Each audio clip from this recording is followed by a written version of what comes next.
नमस्कार, आप देख रहे हैं हुंकार मीडिया गुरुग्राम। मैं आपके साथ काजल। आइए शुरुआत करते हैं नई और ताज़ा खबर के साथ।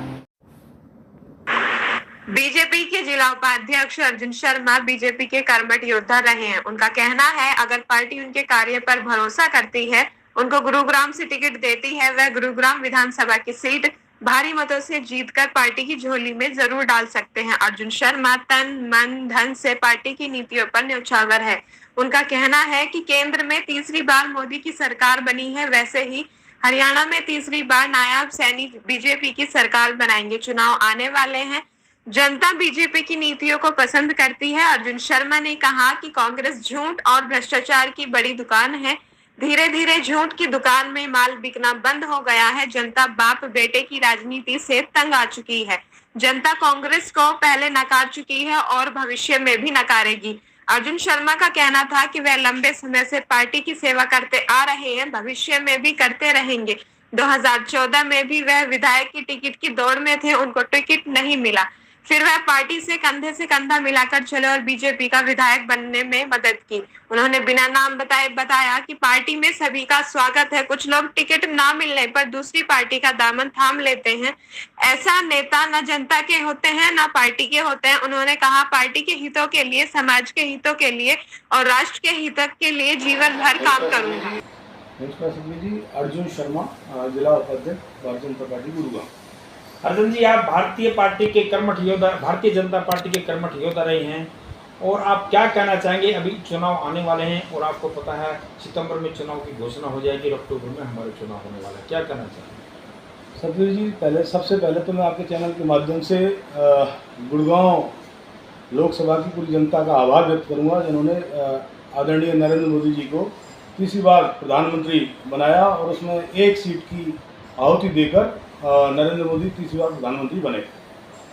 बात रही विधानसभा चुनाव की, आने वाले 80-90 दिनों के अंदर हरियाणा के अंदर विधानसभा चुनाव हैं और हर कार्यकर्ता का एक मन होता है कि चुनाव लड़े।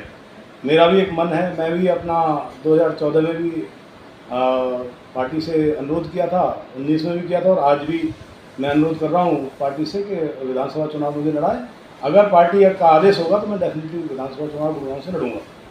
और रही बात इसकी कि पार्टी मेरी माँ है, एक तरह से मैं मानता हूँ कि पार्टी की माँ के आदेश के अनुसार जो पार्टी का आदेश होगा मैं हमेशा करता हूँ, संगठित कार्य करता हूँ, समर्पित कार्य करता हूँ। पार्टी जैसे आदेश करेगी मैं करूँगा। सर, तीसरी बार केंद्र में सरकार बनी है, बीजेपी की सरकार बनी है, ऐसे ही क्या मैं चाहता हूँ कि हरियाणा में भी तीसरी बार बीजेपी की सरकार बनेगी? सतवीर जी, मैं जिस हिसाब से भारतीय जनता पार्टी का इतने वर्षों से कार्य कर रहा हूँ, भारतीय जनता पार्टी का जो संगठन है वो बहुत ही मजबूत संगठन है। हम लोग नीचे पन्ना प्रमुख, बूथ अध्यक्ष, BLA 2, शक्ति केंद्र प्रमुख, ये जाने के बाद पूरे की वोटर तक जाते हैं। पार्टी जो है एक एक आदमी तक, जन जन तक जो है पार्टी दरवाजा नॉक करती है। तो मैं समझता हूँ भारतीय जनता पार्टी का कार्यकर्ता बहुत ही मजबूत होता है और तीसरी बार हरियाणा में डेफिनेटली सरकार बनेगी और नायब सिंह जी मुख्यमंत्री बनेंगे, ऐसा मेरा पूर्ण विश्वास है। अर्जुन जी, अगर पार्टी आप पे भरोसा करके अगर आपको टिकट देती है तो लोग आपको वोट क्यों दें? देखिए, पार्टी का एक समर्पित कार्यकर्ता हूँ, जमीन से जुड़ा हुआ कार्यकर्ता हूँ। आज भी कोई भी किसी भी तरह की अगर दिक्कत परेशानी किसी को आती है, मेरे कार्यकर्ता को, मेरे जानने वाले को, किसी पहचानने वाले को, तो मेरे पास में भी दिन के लगभग 70-80 से लगभग फ़ोन आते हैं। मैं बहुत बड़ी उसमें शक्ति में नहीं हूँ, मैं कोई बहुत बड़े पद पे नहीं हूँ, लेकिन उसके बावजूद भी मैं प्रशासन से मिलकर जितने भी कार्य हो सकते हैं मैं कोशिश करता हूँ पूरे कार्यों को कराया जाए। सर, आपने गुड़गांव में जनहित के मुद्दे, समाज सेवा के मुद्दे और राष्ट्र हित के मुद्दे कितने हल किए हैं? क्योंकि यहाँ प्रॉब्लम ज़्यादा हैं और बड़ा शहर है, क्या उसमें आपका कितना इंटरेस्ट रहता है? देखिए जी, मेरा सबसे पहले जो इंटरेस्ट रहता है कि कोई भी भारतीय जनता पार्टी के लिए समर्पित है उसके काम के लिए, और दूसरे भी हैं जो नरेंद्र मोदी जी ने जो नारा दिया है, सबका साथ, सबका विकास, सबका विश्वास और सबका प्रयास, इसके नारे को लेकर हम चलते हैं। हम किसी को भेदभाव नहीं करते, सबका, चाहे वो कोई भी पार्टी का कार्यकर्ता हो, किसी भी पार्टी का हो, अगर हमको फोन करता है तो हम उसके काम को कराने के लिए 100% प्रयास करते हैं। सर, अगर आप MLA बन जाते हैं, यहाँ से विधायक बन जाते हैं, क्या आम जनता को मूलभूत सुविधाएं मिल पाएंगी? मैं आपको ये दावे के साथ कहता हूँ सतबीर जी, अगर पार्टी ने मुझे मौका दिया तो मैं गुड़गांव को एक साइबर गुड़गांव बनाने की पूरा प्रयास करूँगा।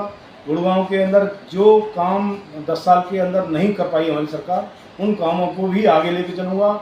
और 53% जो हमारा गुड़गांव का हरियाणा सरकार में जो रेवेन्यू जाता है, उसके हिसाब से आदरणीय मुख्यमंत्री जी से भी ये प्रार्थना करूँगा कि वो गुड़गांव पर पूरा ध्यान देकर गुड़गांव की पूरी व्यवस्था को, चाहे वो पार्किंग की व्यवस्था हो, चाहे वो फ्लाईओवर की हो, चाहे वो सीवर की हो, चाहे वो बिजली की हो, चाहे वो सड़क की हो, चाहे वो मूलभूत सुविधाएं कितनी भी जो गरीब परिवारों तक की हैं, वो पूरी सुविधाओं को पूरा समाधान हम करेंगे, ये ऐसा मेरा विश्वास है। सर, अगर कोई भी विधायक बनता है, विधायक की सबसे जरूरी कार्य है कि अफसर के ऊपर पकड़। और आप पिछले 10 साल से बीजेपी की सरकार भी और पिछले 10-15 साल से आप गुड़गांव में रह रहे हो, क्या आप अफसरों पर वो पकड़ बना पाएंगे जिससे वो आसानी से काम करें? सतबीर जी, मेरा बड़ा ही सहज स्वभाव है और मैं समझता हूँ कि मैं छोटे से छोटे और बड़े से बड़े जितने भी पद पर जो बैठा हुआ है इंसान, उनसे सबसे मैं अपना रिश्ता बनाकर चलता हूँ। और मुझे पूरा विश्वास है मैं किसी भी अफसर से अपना काम निकालने में बिल्कुल सहायक हूँगा और समर्थ हूँगा। सर, जो गुड़गांव के अंदर आम समस्या है, अभी आपको पता है जो स्वच्छ अभियान हमारी सरकार ने चला था, मगर स्वच्छ अभियान अभी हम देखें तो गुड़गांव में चाहे हड़ताल के कारण लगा हो या किसी भी कारण से रहो, अभी पूर्ण तरह हो नहीं रहा। सतबीर जी देखो, लोकसभा चुनावों में कुछ लोगों की तो वो हड़ताल हुई थी, उसके बाद कुछ पदाधिकारी जो निगम में या कहीं भी पद पर बैठे हुए थे कुछ अधिकारी, उन लोगों की लापरवाही की वजह से ऐसा हुआ था और कुछ किया उन्होंने, उनके ऊपर भी एक्शन लिया सरकार ने। और मैं समझता हूँ पिछले 15-20 दिन से अगर आप देखें तो गुड़गांव लगभग पूरा स्वच्छ हो चुका है। कहीं भी किसी भी तरह से अगर गंदगी की कोई बात आती है तो एक हेल्पलाइन एमसीजी ने दी है, उस नंबर पर आप कूड़ा डालें, उसकी लोकेशन भेजें, 15 मिनट के अंदर वहाँ गाड़ी पहुँचती है। ऐसा मैंने पूरा 15-20 दिन से मैं देख रहा हूँ। और मैं भी जन समर्थन के लिए चाहे वो लक्ष्मण विहार हो, सूरत नगर हो, अशोक विहार हो, दयानंद कॉलोनी हो, गुड़गांव गांव हो, आपके सेक्टर 4 हो, सेक्टर 7 हो, मतलब मैं भी घूम रहा हूँ अशोक विहार फेज 1, 2, 3 सबके लोगों के पास में गया हूँ। अब सब लोग ये कह रहे हैं कि हाँ जी गाड़ी सफाई के लिए आती है। अर्जुन जी, लोगों का ये कहना है कि नगर निगम के जो चुनाव है वो सही समय पर नहीं होने के कारण भी तब भी नगर निगम के जो कार्य है उनमें बाधा पड़ रही है। देखिए, कुछ चीज़ें तो होती हैं, नेचुरली बातें, जो चुनाव होते हैं तो वो होती है, लेकिन जो निगम के पार्षद हैं वो आज भी अगर प्रार्थना करते हैं अधिकारियों से अपने काम करवाते हैं तो काम करते हैं वो लोग। ऐसा नहीं है कि काम करने के लिए मना करते हैं वो।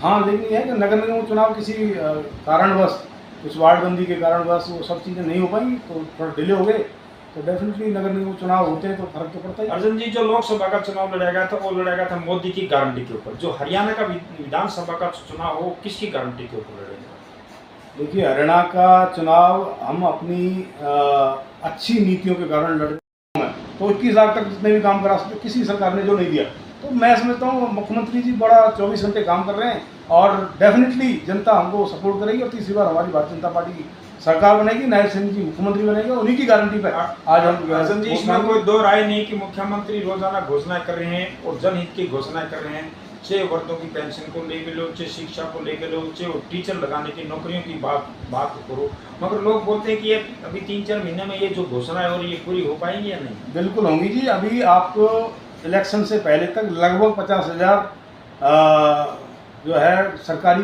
पदों की नियुक्ति हो जाएंगी। अभी फिलहाल में ही अभी एसएस बोर्ड ने आपने देखा होगा 8,000 नियुक्ति की है।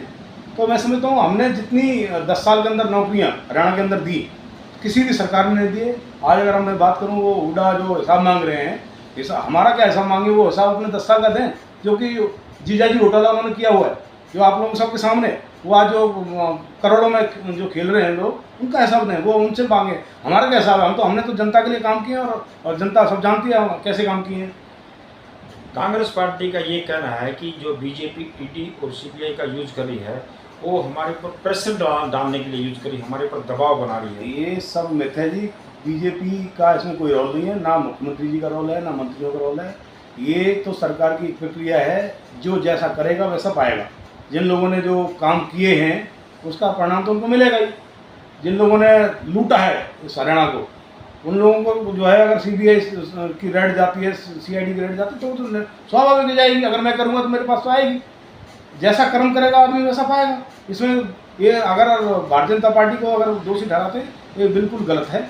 और आज भी अगर हम बात करते हैं बजट की, तो बजट देखो कितना अच्छा दिया है। लगभग 3,800 करोड़ का जो है रेलवे बजट उनको हरियाणा को दिया उन्होंने। और अगर हम बात करें 34 अमृत स्टेशन हरियाणा को दिए।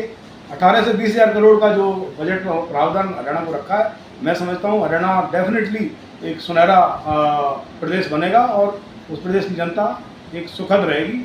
नायब सिंह सैनी जी मुख्यमंत्री बनेंगे और उसमें मैं समझता हूँ जितने भी एक अंत्योदय तक का जो काम होते हैं हमारी सरकार में, वो डेफिनेटली जो रह गए इतने वर्षों में वो अगले 5 साल में पूरे करेंगे। अर्जुन जी, बिल्कुल लास्ट क्वेश्चन आपसे मेरा है, आप हमारे चैनल के माध्यम से हरियाणा की जनता को क्या संदेश देना चाहते हो कि वोट बीजेपी को ही दें?